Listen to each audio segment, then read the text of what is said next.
Welcome to the Career Refresh Podcast. I'm your host, Jill Griffin. Join me each week as we discuss the strategies to reset your career with actionable steps towards a finer future. I've spent my career working my way up and through the ranks of global organizations and startups. Today, I show others how to do the same. I'm on a mission to help professionals everywhere learn how to refresh and manage their minds so they can thrive in their careers. Ready? Let's do it.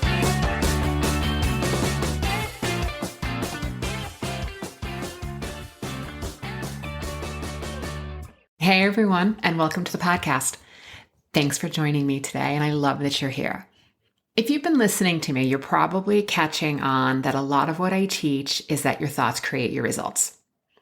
And this is true for any area of your life, but since I focus on career-based growth, I want to talk to you today about how to stop negative thoughts and how to create new thoughts so that you get the results you want in your career.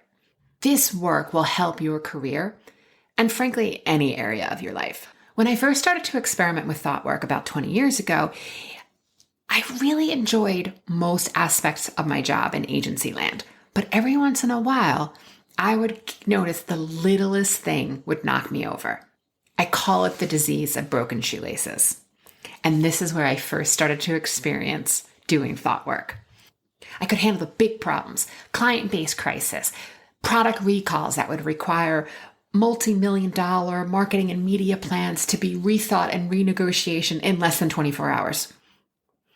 I could handle leadership getting arrested and incarcerated. I got a crisis, I'm your girl. I'm calm, I'm steady, I could focus. I could handle the big things. I could see opportunity in crisis. So these are all really positive strengths to have, especially if you're working in marketing or you're a strategist. But again, I had this thinking, this negative thinking that I call the disease of broken shoelaces. It would be the little things that would throw me into negative thinking. The printer is out of toner. A colleague not showing up for work. An error in a pivot table. It was the everyday benign challenges that would throw me off. And people, this is why it's called work and not a hobby. Then I would go global with my negative thinking. One crack in my work day, the thinking, I would start then obsessing over everything else in my life. I would be obsessing over my after work plans, that I'm never going to get a raise, that we're never going to get the exact share house we want on Fire Island this summer because it's going to be too hard. We better get on it now. And then it would be like, yeah, and that cute guy I just met, like he's not going to call, not likely. I would be in this total toxic soup of negative thoughts. And hey, pop by my desk for a good time with a heat-seeking missile of negative thinking. Not fun, not cool. That was where my negative thinking would lead me. And your negative thinking may not come from simple frustrations or broken shoelaces. Maybe you're super tight and you've got a handle on the smaller things, but you get knocked with the big things. Everyone comes from a different place. There's nothing wrong if you think negatively. It's your brain trying to protect you. Being alert, being precautionary, making a plan B is all super helpful. But it's when we let this thinking take over that it clouds our lens and it becomes the default way of being. Or as my teacher likes to say, it's our toddler brain running the show. It's just an example of an unmanaged mind. My career took off when I really started to get curious and question my negative thoughts. Seriously, this is what changed everything for me. Examining my thinking increased my success exponentially. It wasn't reading the trades or the latest thought leadership paper or networking like a pro that changed my career path. Yes, those tactics helped, right? But when I made a regular practice of looking at my thoughts and giving myself some space between my thought and taking an action was when everything began to change. Your thoughts are the biggest thing that you have control over, and learning how to manage them will create a larger impact on your results more than anything else in your life. When you learn the difference, and I mean really see the difference between what are thoughts and what are facts, you will be able to see that your thinking can change your life and your results. You'll begin thinking in a completely fresh way because you won't want to be dumpster diving for thoughts. You won't want that trash in your head. I also found that I had less tolerance for certain types of content, movies, media, because I didn't want to put unnecessarily negative thoughts in my head. There was less like doomsday scrolling on Twitter because I wanted to treat this vessel of my brain and my mind with care. The space between your thoughts and your reactions is what helps you get leverage over your thoughts. Once you begin to find the pause between the thought and the action, you have a chance to make a decision to believe different thoughts that will serve you and your goals. It's the thing that will get you the most impact, the fastest results, faster than anything else that you can try, faster and more effective than anything else you can try. Recently, a client told me that she wants to get promoted and take on more responsibility at work. When I asked her why she wanted more responsibility, she said it's because she'd then be respected and that she would feel better about herself. As a career coach, I'm always curious about your motivations, and I want to understand your thinking and your mindset. For this woman, the promotion wasn't about the money. It wasn't about the prestige of the title or the feeling of personal achievement. It was about respect and feeling better. Which always is like, tell me a little bit more. She said she always makes bad decisions and that every decision she's made has led to an even worse outcome, that everything bad always happens to me. She said that she has the toughest boss and works on the most challenging project in the firm. She said she rarely speaks up in meetings nowadays because she doesn't want to say the wrong thing. She doesn't want to ask a dumb question. She said she's kicking her own butt for a minor typo she had last year in a presentation, and she brings it up regularly as evidence for why she needs to stay vigilant so that she won't make another mistake. It's like that constant public caning of herself is going to keep her from not making another mistake. So she thinks. She says she has to work harder than anyone else just to get the same acknowledgement and the same results because she only went to an average university. And my favorite, she's older than her peers, and she's lucky that someone with her credentials got a job at a top company. She thinks that she needs to get the promotion and to be in a different position so that everything will be better. So there's a lot to unpack here, and I have a ton of compassion for her mindset. And it's not easy when you're in it because you think that an outside circumstance like a promotion, a new boss, or a different project will make everything okay. It won't, because wherever you go, there you are. Look, I don't know whether or not she's in a sucky situation. I don't know. I don't work there.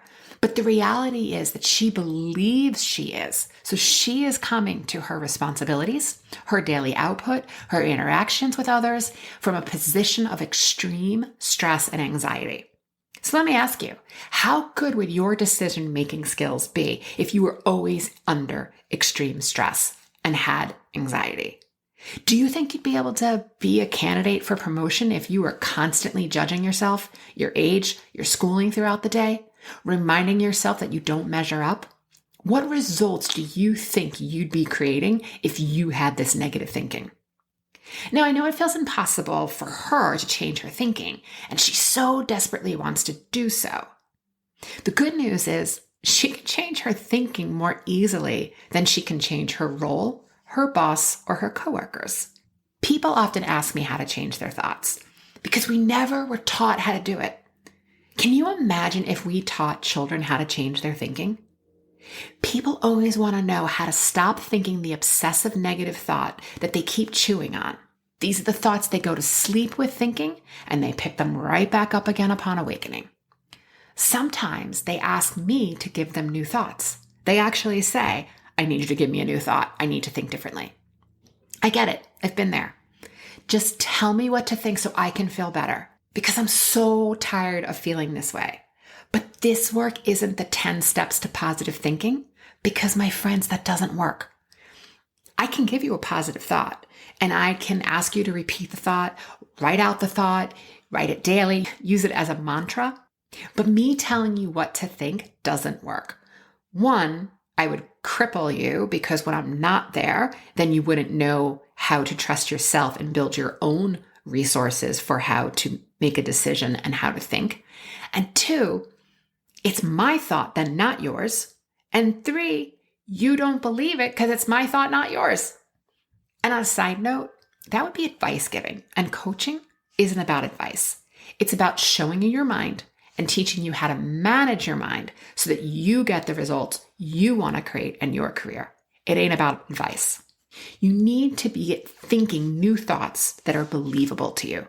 The work is getting you into thinking and thinking new thoughts that are believable to you. Now, in this moment, you need new beliefs.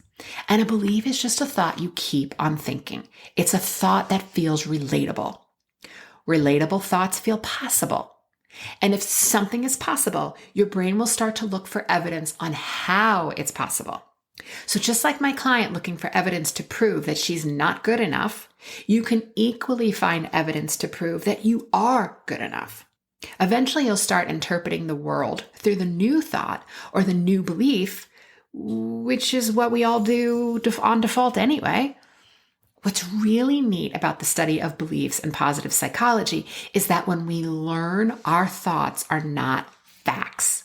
Something can be true for you, but that doesn't make it a fact. It's just the lens and the feeling you feel when you're viewing a situation. It's like looking in the mirror. You get exactly what you think you're looking for. When I learned from the experts that my interpretation of the world isn't always accurate because I filter out things that don't support my thoughts, my mind was like blown. Our nature is to only include evidence that supports what we already believe. It's like a plot twist from a book or a movie. The writers are leading you one way, they're breadcrumbing you, they're showing you evidence of something, and then wham, total plot twist. If you can't 100% prove something, it's a thought, not a fact. So the next time you believe that if you'll get promoted, you'll gain respect, ask yourself if it's possible. That's just a thought. On top of it, that idea that you're going to be someplace else, that a circumstance is going to make you feel a certain way, it doesn't. You choose how you want to feel about a circumstance. The circumstance doesn't control your thought. You control your thought. So the next time you believe something, ask yourself, is it possible that it's just a thought? Is it possible that you're wrong? Make space for the idea that you might be wrong. You might be seeing something through an inaccurate lens. Then you have to decide what you want to believe or think instead. I'd choose something that feels relatable. If you are coming from the thought that I always make bad decisions, then thinking I have the best brain and I always make the best decisions probably isn't going to be believable or relatable. So back off of it a bit. What is relatable for you? How about in this example, playing it out, it's possible that I've made good decisions. I'm sure you can find some good decisions. Based on this client example, here are some good decisions that I know she's made just through this conversation. She went to university. She's capable of learning. She got a job. She's capable of making money. And she cares about the quality of her work. I think that all of these are proof that she knows how to make decisions that benefit her career and life. She can choose to practice the thought, it's possible I can make more good decisions. It's possible I can learn to trust myself. It's possible that I can train my brain to change my negative thinking. When you choose a new thought, hold space for the possibility of it. Practice it. Just for today, I'm going to believe it's possible I can trust myself. You start to find evidence that it's true. And when you think a thought that is more relatable, your brain will shift from a state of stress and anxiety to one of possibility. It's relatable that you can learn to trust yourself. Your brain will do this naturally and find proof because it wants to survive. Now, my lovelies, you have to be patient with yourself because it may take some time. If you've been beating the drum of I make bad decisions for some time, you're not going to change that in one day. But the change comes with both how often and how long you choose to practice the thought. Practice means you're not going to always be good at it. But if you make a decision, which if you listen to episode 7 around making decisions, you remember that making a decision is a committed thought with a committed action. So you make a decision and then you practice. And if you get stuck, get a coach. So to recap, When negative thinking pops up, ask yourself, is this true? Can I prove it? Separate thoughts from facts. Find a thought that's relatable, something that feels much easier to believe. Practice. The frequency and duration of your practice is what is going to bring you results. And when the thought becomes believable, can you strengthen it? Can you up-level it? Listen, being ridiculous with your thoughts is how you move from a negative thinking mindset to creating extraordinary results in your career. To paraphrase the famous ad man Leo Burnett, if you want to reach for the moon and fail, at least you'll get a handful of stars. And if I only reach for the sky and fail, I'm going to grab air. So before I go, who are you getting support from? I'd be honored to help you with your career challenges and to create the growth and extraordinary success you want in your life. You can learn more on my website, jillgriffincoaching.com. All right, my friends, have a fabulous day, and I'll see you next time. Hey, thanks for listening to the Career Refresh podcast. If you're enjoying this podcast and you want more career and mindset tips, get on my email list by going to jillgriffincoaching.com. I'll also put that link in the show notes. But before you go, please rate and review this podcast as it helps me get the word out to people everywhere so they can thrive in the workplace. I'll see you next time.